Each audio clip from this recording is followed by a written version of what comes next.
Hi viewers, இன்றைக்கி புதினா rice. அதுக்கு என்னெல்லாம் தேவையான பொருட்கள்னு பார்க்கலாம்.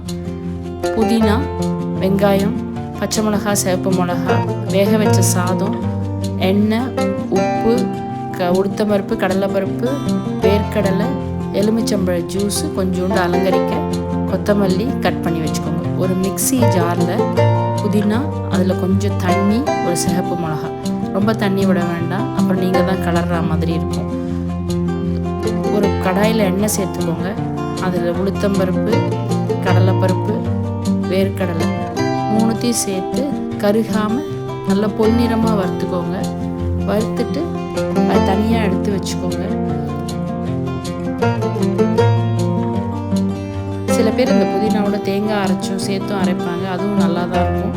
நான் இங்கே வெறும் புதினா அரைச்சிருக்கேன். ஸோ அதே கடாயில் வெங்காயம், பச்சை மிளகாய் 2ஆக வெட்டிக்கோங்க.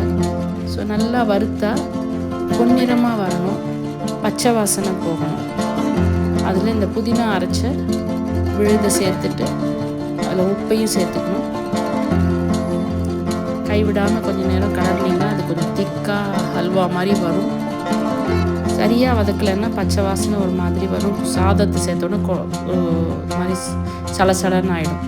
ஸோ இப்போ நல்லா வதக்கின அப்புறம் வேக வச்ச சாதத்தை சேர்த்துக்கோங்க. அதில் இந்த ரோஸ்ட் பண்ணி வச்ச எல்லா இன்க்ரீடியன்ஸும் கலந்துட்டு, லெமன் ஜூஸை சேர்த்துட்டு, கொத்தமல்லியை சேர்த்து கலந்துட்டா புதினா ரைஸ் ரெடி. இது ரொம்ப சிம்பிள், ரொம்ப சீக்கிரம் சமைச்சிடலாம். லஞ்ச் பாக்ஸுக்கு ரொம்ப ஆப்டான ஒரு விஷயம். நீங்களும் ட்ரை பண்ணி பாருங்கள், எப்படி இருக்குன்னு சொல்லுங்கள். Thank you so much.